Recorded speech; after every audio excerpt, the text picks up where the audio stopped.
Welcome, everyone, and happy Thursday. Back here in the booming metropolis of Ambler, Pennsylvania, just outside of Philadelphia, PA. You know what that means? Ambler, noon Eastern time, Thursday. It is time for Talent Experience Live, your weekly look into all things human resources, talent acquisition, talent management, artificial intelligence in HR, and so much more.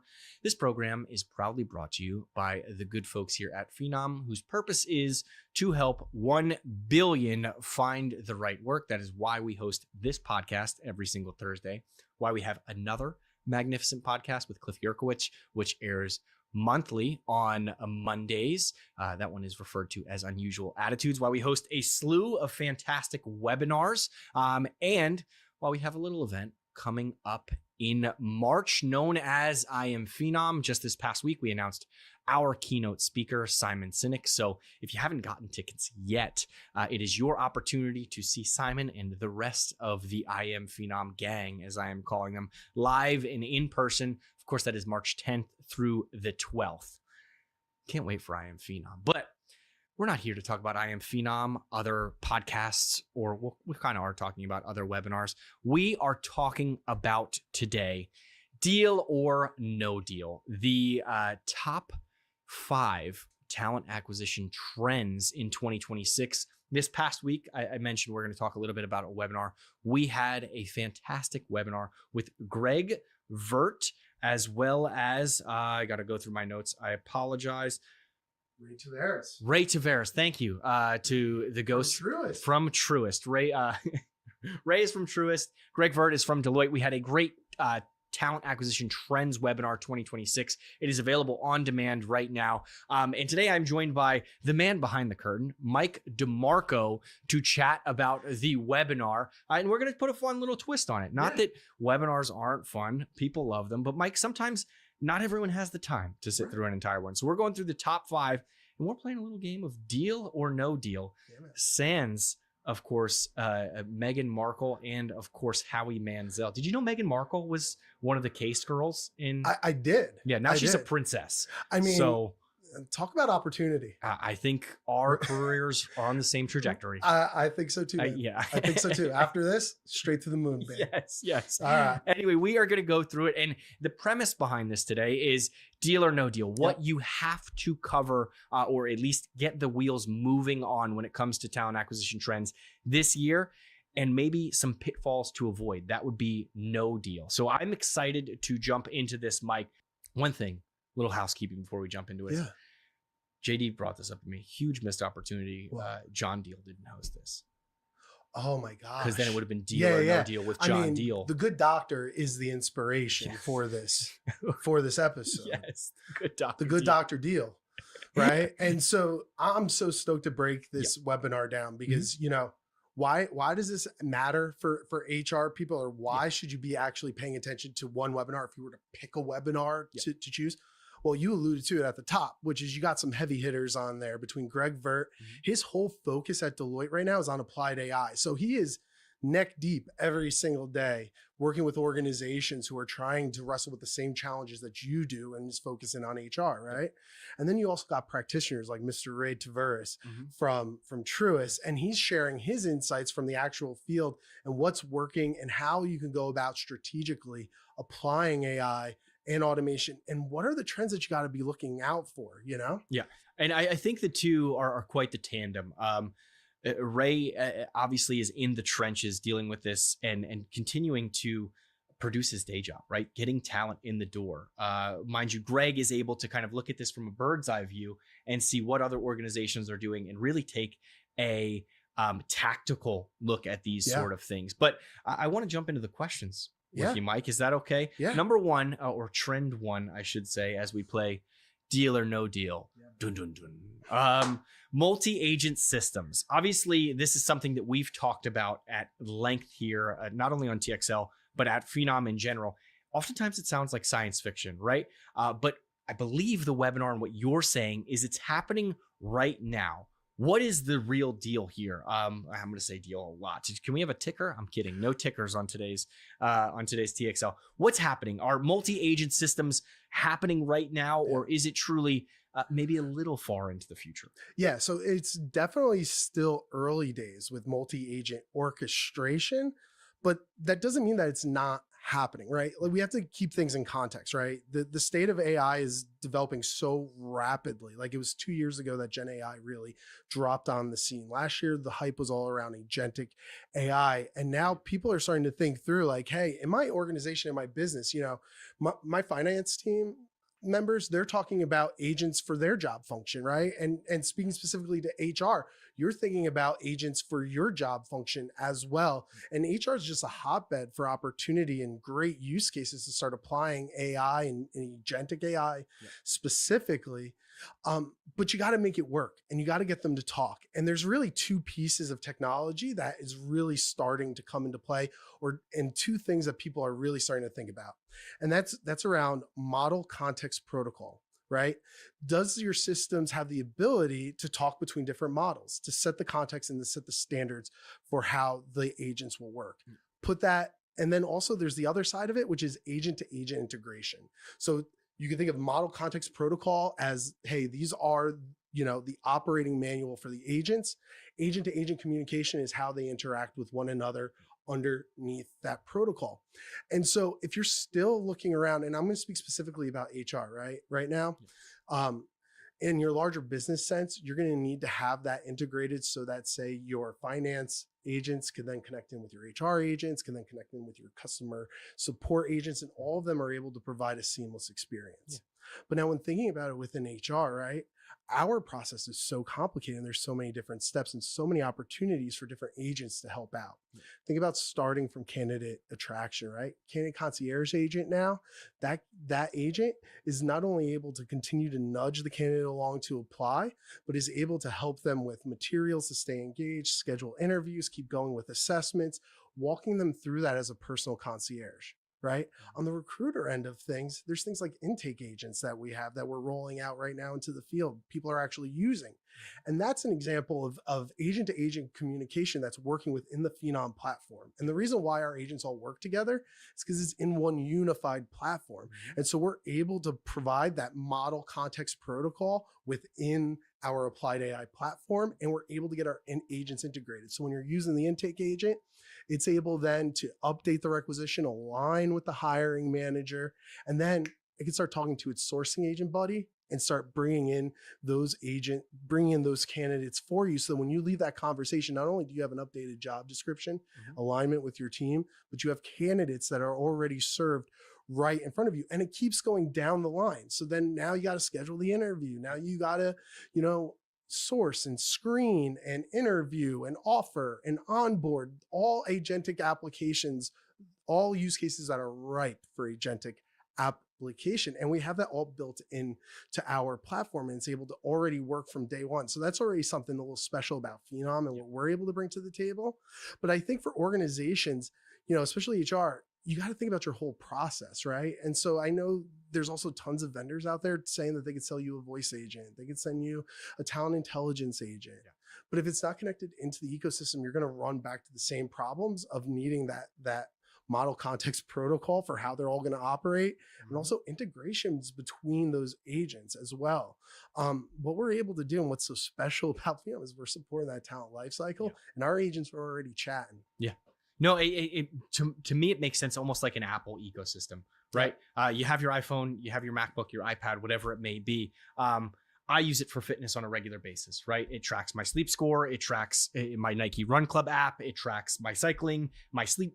I mentioned sleep score, but all of it in one place, right? And it's communicating back and forth. But one of the vital aspects of that is porting existing data into it to give you accurate representations in the future, right? Which I think was kind of what you were alluding to there with some of these bolt-on artificial intelligence, right? Yes, it may scratch that itch that you have right now, but it's not going to give you long-term success because you are unable to track it over the course of time and really see improvements and see how those agents are communicating, saving your team hours and making them more efficient. No, you're right. Because in that data, those insights, that all then ends up just remaining siloed in one part of your hiring and retention and workforce planning strategy.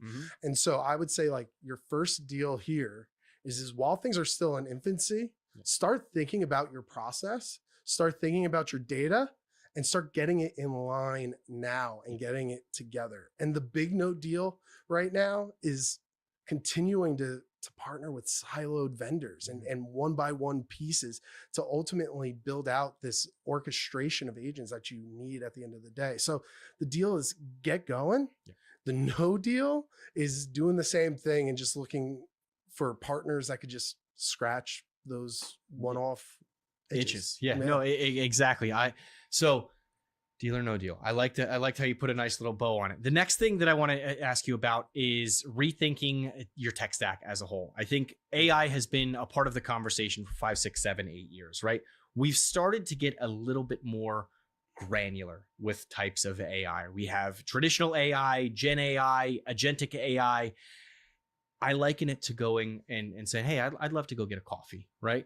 There are certain places where if you go just ask for a coffee, what kind of coffee? Do you want a cold brew? Do you want a drip coffee? Do you want a caramel macchiato? Do you want latte, a cortado? Remember when it was just decaf and regular? Oh my gosh. Now you have coffee that can give you a heart attack if you want to. I love caffeine. So anyway, here or there. What I want to ask you is how do you evaluate each of them? And if your executives are putting the pressure on you to say, hey, we need AI, how do you decipher which levels of AI you need, where to start, and how to prepare for that future, like you just mentioned? Yeah. First off, I just want to empathize with all of my HR partners out there, with anybody that's listening, because like the market's really crowded, right?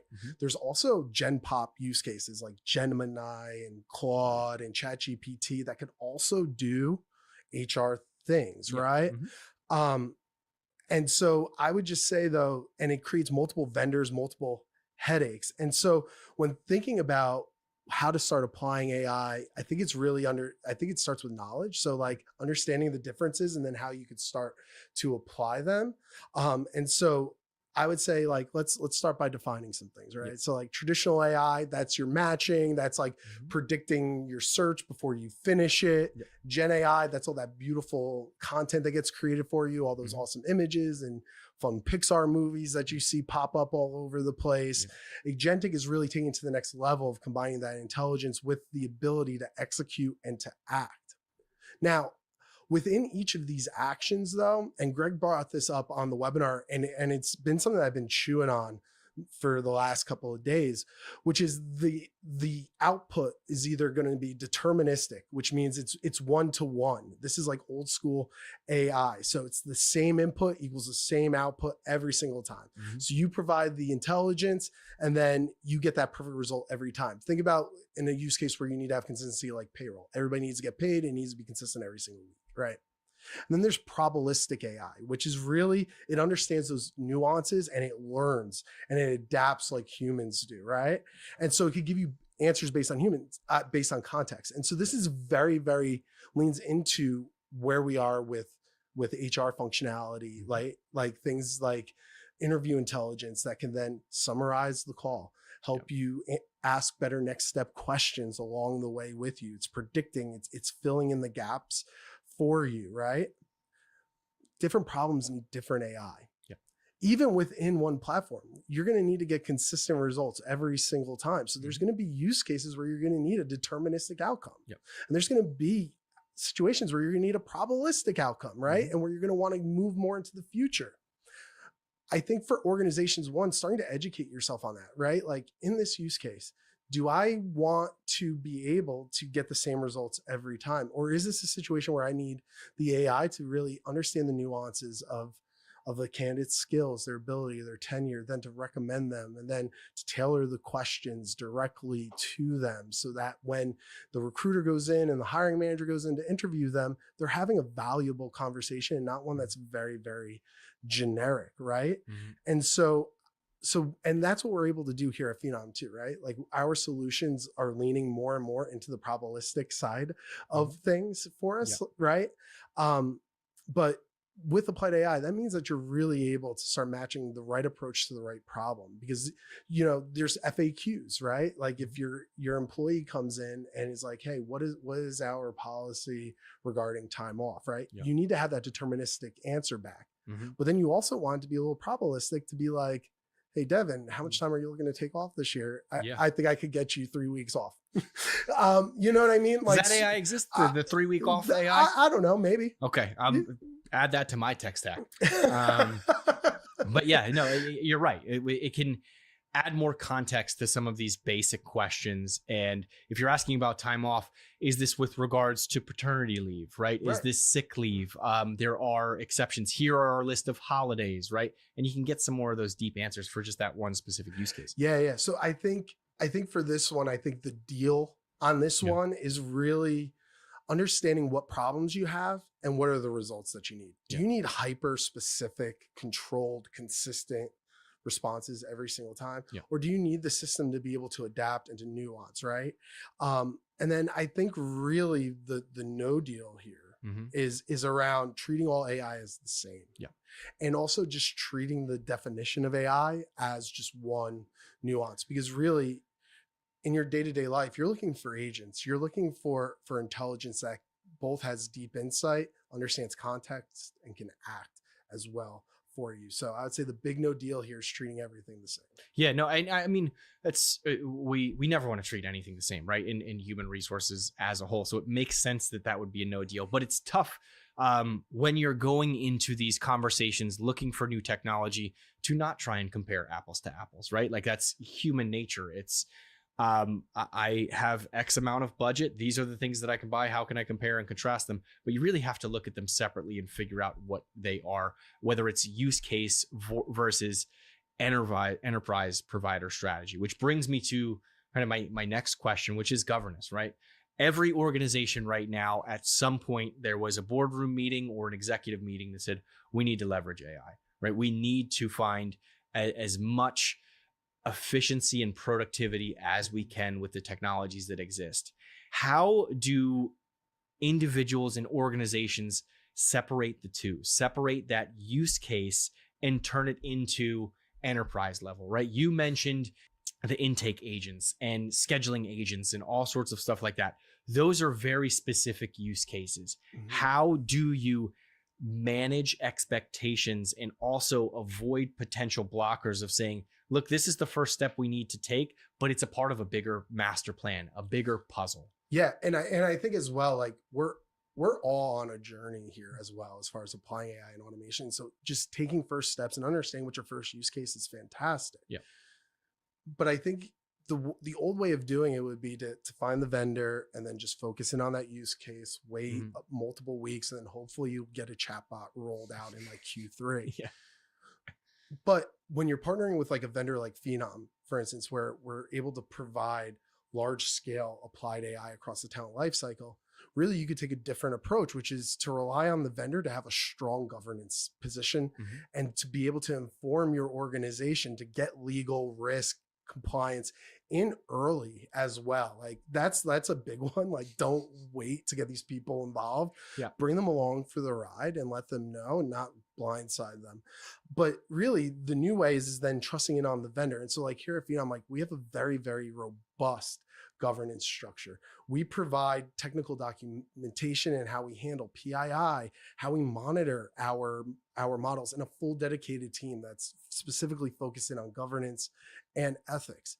I don't know of other organizations that are really investing heavily in that manner, and I think that that's really kind of just shifting away the way that people think around partnership right now and the way that people start to think, because these tools end up needing to get governed, right? Yeah. And if you're going about this at a use case by use case by use case basis and not having a partner that can handle multiple use cases with a standard line of governance, you're going to keep running into hurdles consistently. And so I think two things from the webinar. One thing from Ray, he brought in this advice, which is start early. Yep. And he learned this from Truist, right? Like they're a bank. There's lots of legal things going on in a bank, right?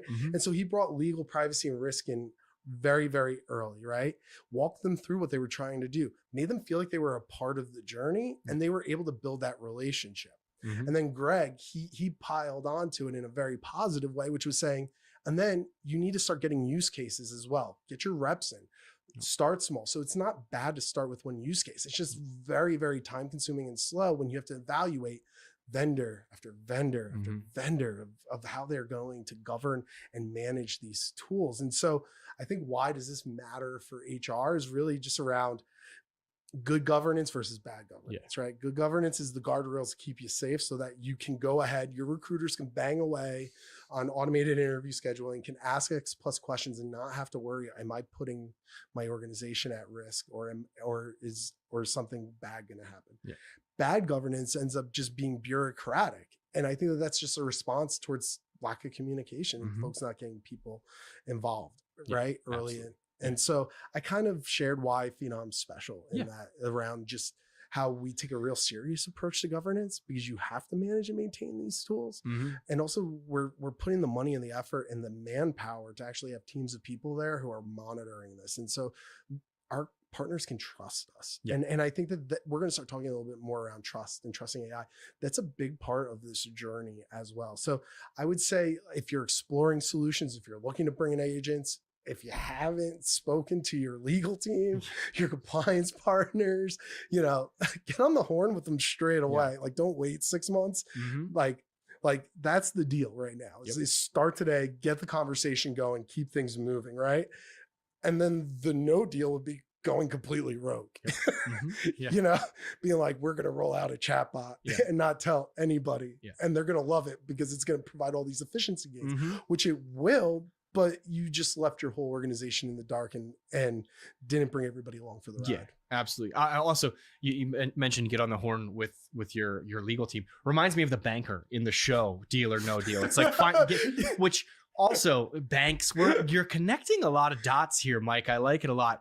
Before I jump into our next thing, can we talk about how ridiculous that show was, where it was just kind of a shell game? There was no nuance to it. It was just like, pick a box and we'll offer you money for what boxes are left. I love that. Yeah. Actually, you know what I was mostly fascinated with, which was how was the banker coming up with the numbers to offer? Yeah. Like, AI. Was he ripping AI back there?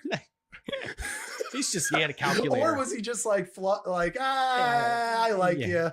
It was the early aughts. Yeah, it was the early aughts. He just had a notepad, a yellow legal pad, just jotting down statistics. Did anybody ever see the banker at the end of the show? No, because it was always like shadowy. That didn't paint banks very well. It was very just like ominous figure from above. Yeah. Anyway, moving right along. You mentioned kind of that segue of finding something, a problem that you have that evolves into a greater solution. I love my analogies, Mike, and I'm going to, compare this to a Ring doorbell camera, right? You are looking for something because your packages keep getting stolen. Are you looking for one that is standalone, that it has its own particular app? Or are you looking for the one that's going to connect to your Amazon Alexa, that is going to potentially connect to your heating and your fire alarm, to your TV so that you can record something? All of these things come into play. Yes, that Ring doorbell or that Alexa was your entry point, but what probably helped you make the decision long-term was when you're ready for that big next technology buy in your home, it is going to be one that connects with your already integrated system. No, that's a fantastic analogy. And I think as well, like organizations, you have to think about the impact that you want to make, right? Yeah. Like, and I haven't heard of I haven't met an HR practitioner who wasn't like, I want to have better experiences across the entire talent life cycle. Mm-hmm. I want our employees to feel valued and Yeah. to feel like their skills are being used and they're being upskilled. I want our hire process so that a candidate who applies can then start work this very next day because we were able to screen them, assess them, and get that interview scheduled right away from them and validate their skills all in the same time. Yeah. Like, thinking big picture and thinking talent lifecycle and how you could apply AI and automation across it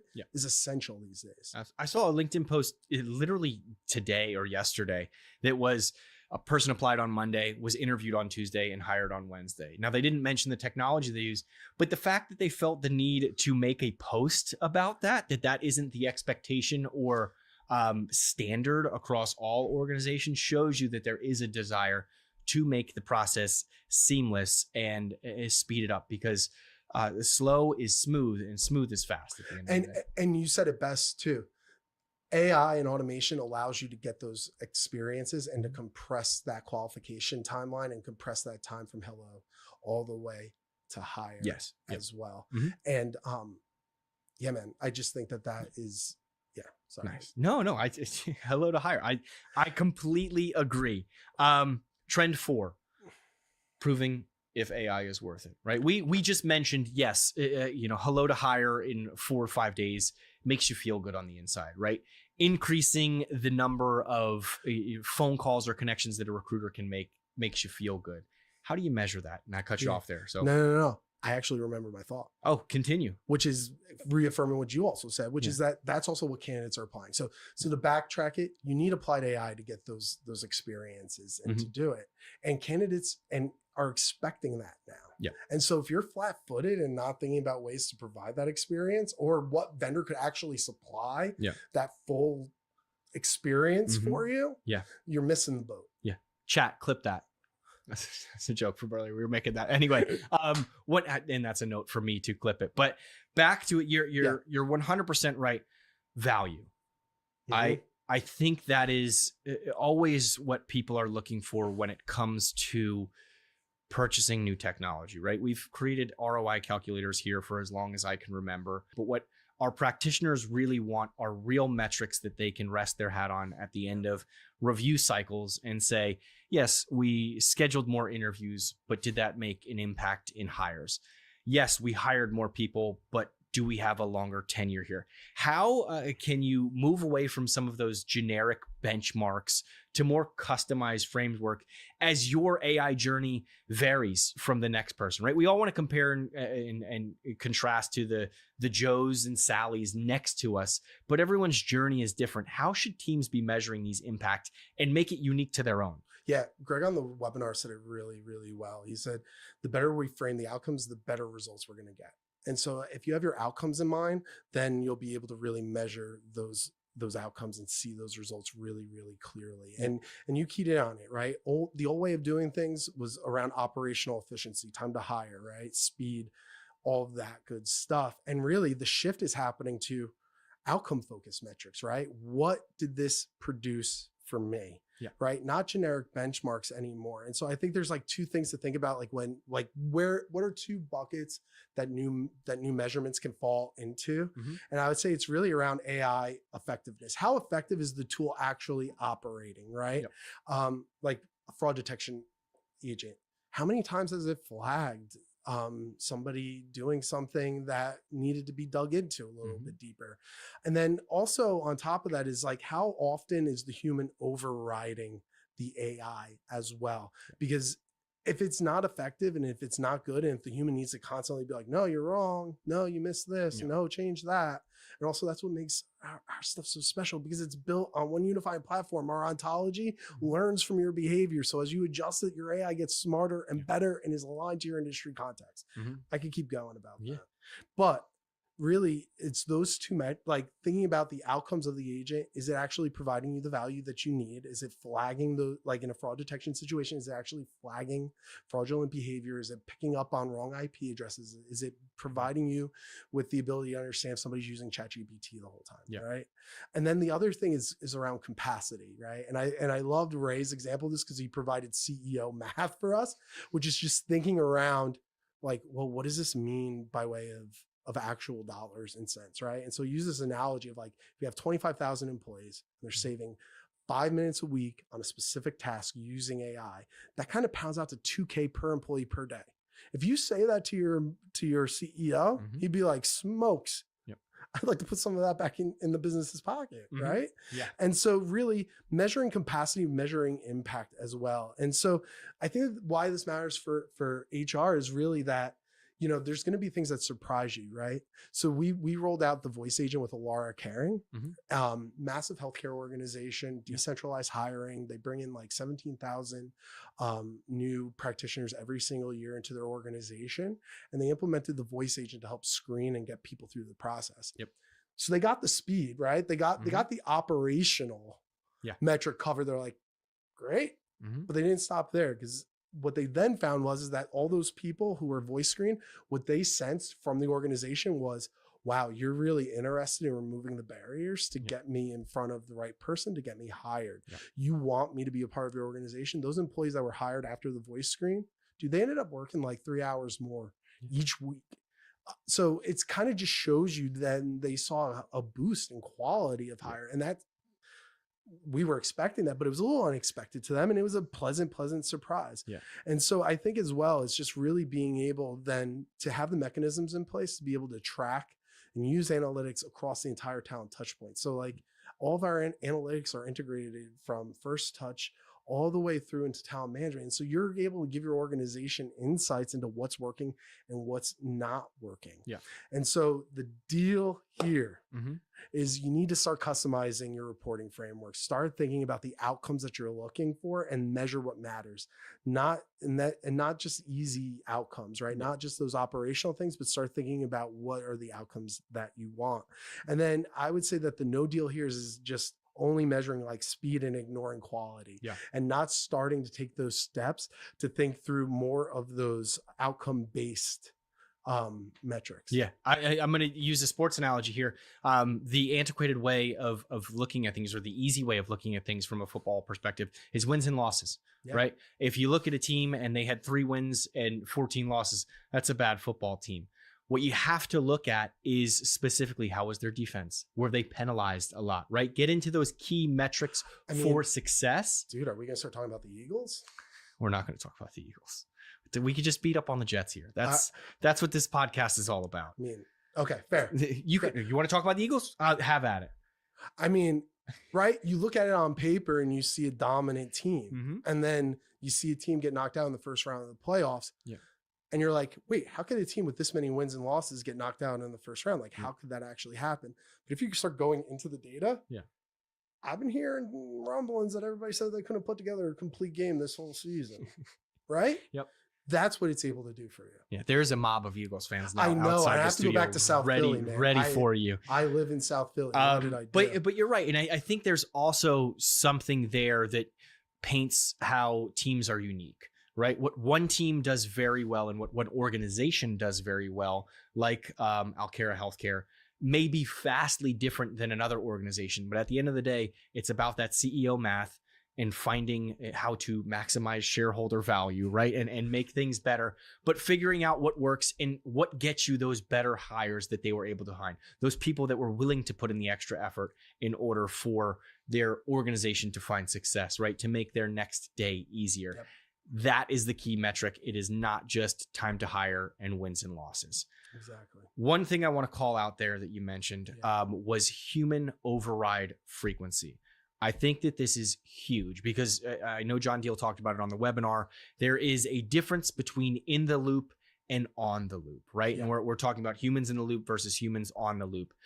I liked what you had mentioned there about the AI becoming cognizant of the feedback you're giving, right? Because I think every individual is unique. And that's one of the strengths of agentic AI, of a voice agent, is creating a unique interview experience for every unique individual when a human might not be able to do that. Talk to me a little bit more about the in the loop versus the on the loop. And human in the loop is still very, very important. It's an important thing to us here at Phenom. But we have to also be, we have to be aware though that things are adapting and things are changing as well as the AI becomes more refined. And so human in the loop, it really comes from like robotic processing applications. So like old school days where like the robot would work a specific process. If it breaks down, it raises a ticket and then it lets the human know.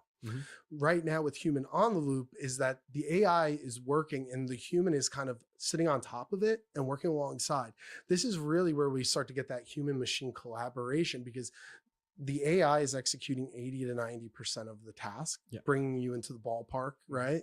And then the human sitting on top of the loop and is sitting on the loop and is really just monitoring the results, correcting, managing. So you kind of think like air traffic controller versus like a pilot, essentially. And why does this really, really matter is that you don't want humans always rescuing the AI. You want the AI to work to the point to where you could get to a human on the loop situation, but that takes refinement, that takes fine tuning, that takes practice as well. And so really, what you want to see happen is really have the human interaction improve the AI and improve the system, kind of like how we were talking about before. But also you need to continually build trust, because if you're still in a human in the loop situation, and if the AI continually needs refinement, humans will lose trust in using the tool, because it's like, oh, it's not really providing the result that I was looking for. And I think it's really just kind of just taking time to understand what processes right now for your organization work in a human in the loop situation, and how you can start transitioning to a human on the loop as well. And so like from a Phenom angle, right, you're able to configure your workflows with human checkpoints at any given time, or you could create automations that connect the process along for you. And so you are in full control while you have your human on the loop, where you need to have your humans in the loop. So like if you screen somebody, and if somebody's highly qualified, you could go ahead based on fit score, based on answer, based on response. Again, you set all this tone in the back end of the system already, move them along to an interview. If somebody's like kind of qualified or you're unsure, let's bring the human in the loop. Let's get the recruiter on the phone. Let's get them to be able to help them, you know, discern whether or not they're the right fit, or apply more technology like X+ screening, one-way video interviews to get to know the candidate a little bit more. And so I think at this point, really the deal here is that you got to build trust with your AI.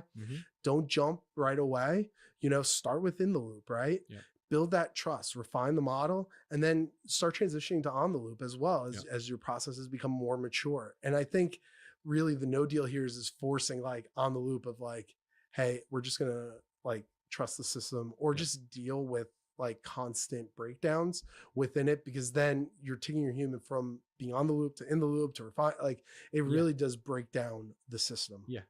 I liken it to I think it's Tesla autopilot. Right. When you first hop into a Tesla, I've never done this, so I'm just speaking out of. Neither have I. I imagine when you say, "Hey, I want to go here," and it starts to drive on your own, you're gripping the effing steering wheel, because you're like, in case anything happens, I need to be there.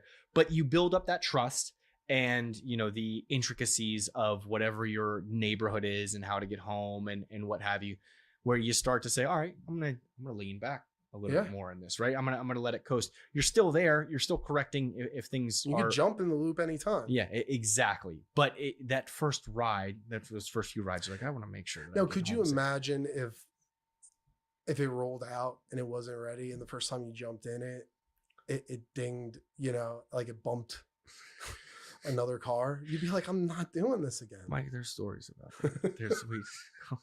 Elon's got a lot of money. Let's not talk. I know. Get that out of here. Elon. You're cruising for a bruising, man. Big time. Jeez, you made fun of the banker and Deal or No Deal. You did. What? You throw me under the bus? You want me to take the banker too? Yeah, take it all, Mike. You're the man in black today. Last trend, as we're having way too much fun here on Tixel, or Talent Experience Live, as I like to call it.